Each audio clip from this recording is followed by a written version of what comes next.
Hi friends, இன்றைக்கி road side காளான் தான் செய்ய போகிறோம். அதுக்கு முதல்ல கோஸ் நல்லா கட் பண்ணி வச்சுருக்கேன். இதுக்கு மைதா மாவு கொஞ்சம் ஆட் பண்ணிக்கலாம். கொஞ்சமாக கார்ன்ஃப்ளவர் ஆட் பண்ணிக்கலாம். கிறிஸ்பினஸ்க்காக இதை போடுறோம். அரிசி மாவு கொஞ்சம் ஆட் பண்ணிக்கலாம். 1 ஸ்பூன் காஷ்மீரி சில்லி ஆட் பண்ணிக்கலாம். கரம் மசாலா கொஞ்சம், சால்ட் ஆட் பண்ணிக்கலாம்.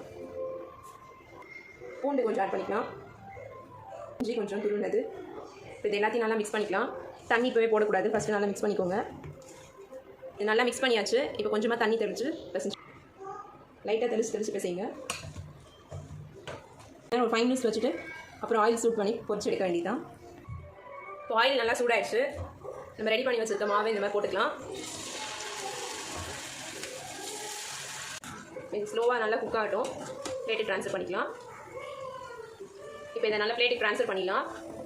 மீதி இருக்க மாவு இதே மாதிரி போட்டு எடுத்துக்கலாம். கிறிஸ்பியாக வந்துருக்கு. இப்போ எல்லாத்தையும் நல்லா பொரிச்சாச்சு. சூடு ஆறுனதுக்கப்புறம் சின்ன சின்னதாக உதுத்து விட்டுக்கலாம். அதுக்குள்ளே மசாலா எப்படி ரெடி பண்ணுறதுன்னு பார்த்துக்கலாம். மசாலாவுக்கு பேன் வச்சுட்டேன். யூஸ் பண்ணிக்கலாம். ஆனியன் ஆட் பண்ணிக்கிறேன். ஃபைன் சாப் பண்ண ஆனியன், கரி லீவ்ஸ்,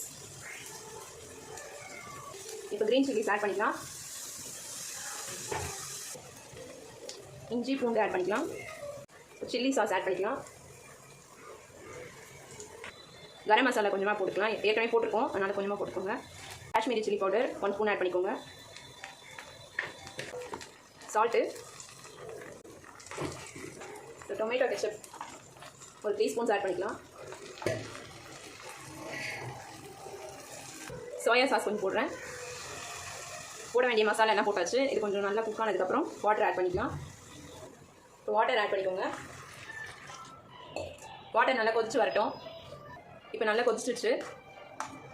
நம்ம பொரிச்சு வச்சதை நல்லா பொடி பொடியாக உதிர்த்து விட்டுட்டேன். இப்போ இதை ஆட் பண்ணிக்கலாம். இதை நல்லா அப்படி மேஷ் பண்ணி விடுங்க.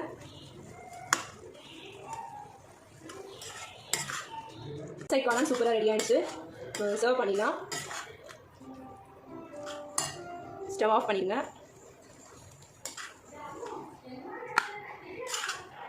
ஸோ இது எல்லாருக்கும் பிடிச்ச ஒரு ஸ்நாக்கு. ஆனால் வெளியில் சாப்பிட்றத விட வீட்டிலேயே சாப்பிட்டோம்னா, செஞ்சு சாப்பிட்டோம்னா ரொம்ப ஹெல்த்தியாக இருக்கும். இப்போ இது மேலே கொஞ்சம்